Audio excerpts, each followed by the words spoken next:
কিন্তু 16 আগস্ট আসলে নেই। আছে ছিঁড়া বা এখান থেকে কিছু নেওয়া যাবে ওইরকম কিছু নেই। কিছু কিছু জায়গায় দেখলাম মিসিং, কেটে একদম সুন্দর করে কিচিতে কেটে মিসিং করে ফেলানো হয়েছে। আসলে পত্রিকা যে আমরা দেখছি এর মধ্যে অধিকাংশ ক্ষেত্রেই স্পেসিফিক ডেট অনুযায়ী এবং সিরিয়াল অনুযায়ী পাচ্ছি, কিন্তু যখন 75-এ আগস্ট মাসে যায় এবং 15ই আগস্টের পত্রিকা পর্যন্ত পাওয়া যায়, কিন্তু 16 আগস্ট আসলে নেই। আছে ছিঁড়া বা এখান থেকে কিছু নেওয়া যাবে ওইরকম কিছু নেই, হয়তো আছে বা অন্য কোথাও, কিন্তু আমরা পাইনি। তারপরে ইংলিশ যেগুলো ছিল 16ই আগস্টের ওগুলো তো পাইনি। 17 কিছু পাওয়া গেছে, 18 কিছু পাওয়া গেছে, তবে 16টা প্রায় অধিকাংশ পত্রিকাতেই মিসিং। এটা এখানে অধিকাংশই কথা বলছে 16টা মিসিং আর কি। আর অন্য দিক দিয়ে সবকিছুই পাওয়া যাচ্ছে, অন্য যে 72, 73, 74, 75-এর অন্যগুলো প্রায় সিরিয়াল অনুযায়ী আছে। কিছু কিছু জায়গায় দেখলাম মিসিং, কেটে একদম সুন্দর করে কিচিতে কেটে মিসিং করে ফেলানো হয়েছে।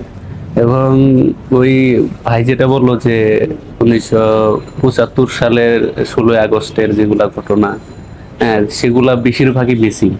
কিছু কিছু জায়গায় আছে, সেটা পরিমাণে খুবই অল্প, খুবই মানে যৎ সামান্য। না, এ ধরনের কাজ মানে অবশ্যই ঠিক না, কারণ দেখা যাচ্ছে এগুলা আহ, ইতিহাসের দলিল পত্র।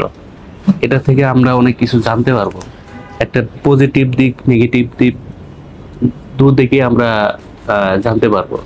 সেক্ষেত্রে বোঝা যায় এটা আসলে কাম্য নয়।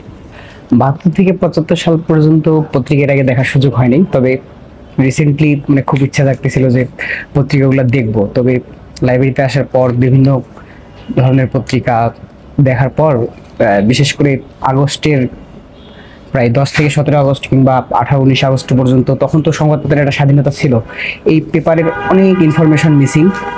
কোনো কিছু খুঁজে পাওয়া যাচ্ছে না, অর্ধেক আছে তো অর্ধেক নাই এমন। এই কথা তো অস্বীকার করার কোনো প্রশ্নই আসে না যে 1972 সাল থেকে 1975 সাল পর্যন্ত স্বাধীনতা উত্তর বাংলাদেশের যে সময়টা, এই সময়টা যথেষ্ট একটা টালমাটাল সময় ছিল। এখানে বিভিন্ন শক্তি তারা সক্রিয় ছিল, বিভিন্ন ধরনের চ্যালেঞ্জ সরকারকে সে সময় মোকাবেলা করতে হয়েছে, ইত্যাদি ইত্যাদি।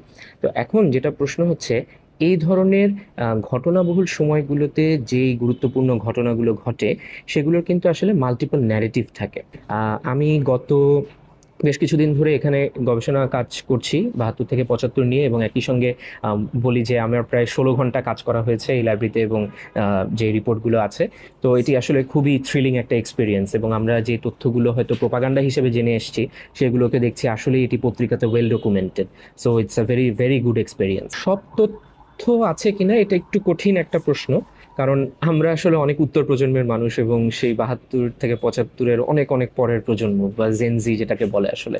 সুতরাং সে সময় আসলে কি হয়েছে বা তথ্যের ব্যাপকতাটা পত্রিকাগুলো ধারণ করতে পেরেছে কিনা, সেইটা এক অর্থে আমাদের পক্ষে মূল্যায়ন করা সম্ভব না। তবে অন্যান্য সোর্স থেকে আমরা যা জেনেছি, সেই তথ্যের সাথে সামঞ্জস্য রেখে বাকি যে তথ্য বা আমরা যেটা এক্সপেক্ট করি আরও কী কী অ্যানালাইসিস থাকবে পত্রিকাগুলোতে, সেগুলো আমরা পাচ্ছি। এবং যে পত্রিকাগুলো আমরা হাতে পেয়েছি কেবলমাত্র একটা বা দুটি পত্রিকা নয়, ইংরেজি পত্রিকা আছে, বাংলা পত্রিকা আছে, বাংলা পত্রিকার মধ্যেও বিভিন্ন নামের যে পত্রিকাগুলো সেগুলোও আছে, এবং 72, 73, 74, 75 অর্থাৎ 4টি যে গুরুত্বপূর্ণ বছর ঘটনাবহুল, সেই সবগুলোরই বেশ মানে এক একটা ভার্সন অফ পত্রিকা এখানে আমরা প্রেজেন্ট পেলাম। গত দীর্ঘ সময় ধরে আমরা দেখেছি যে ইতিহাসের কেবলমাত্র একটা নির্দিষ্ট ন্যারেটিভ ধরে সেই ন্যারেটিভ চাপিয়ে দিয়ে আমাদের বাংলাদেশি ইতিহাস চর্চা হয়েছে। এই জায়গা থেকে আসলে বেরিয়ে আসা দরকার।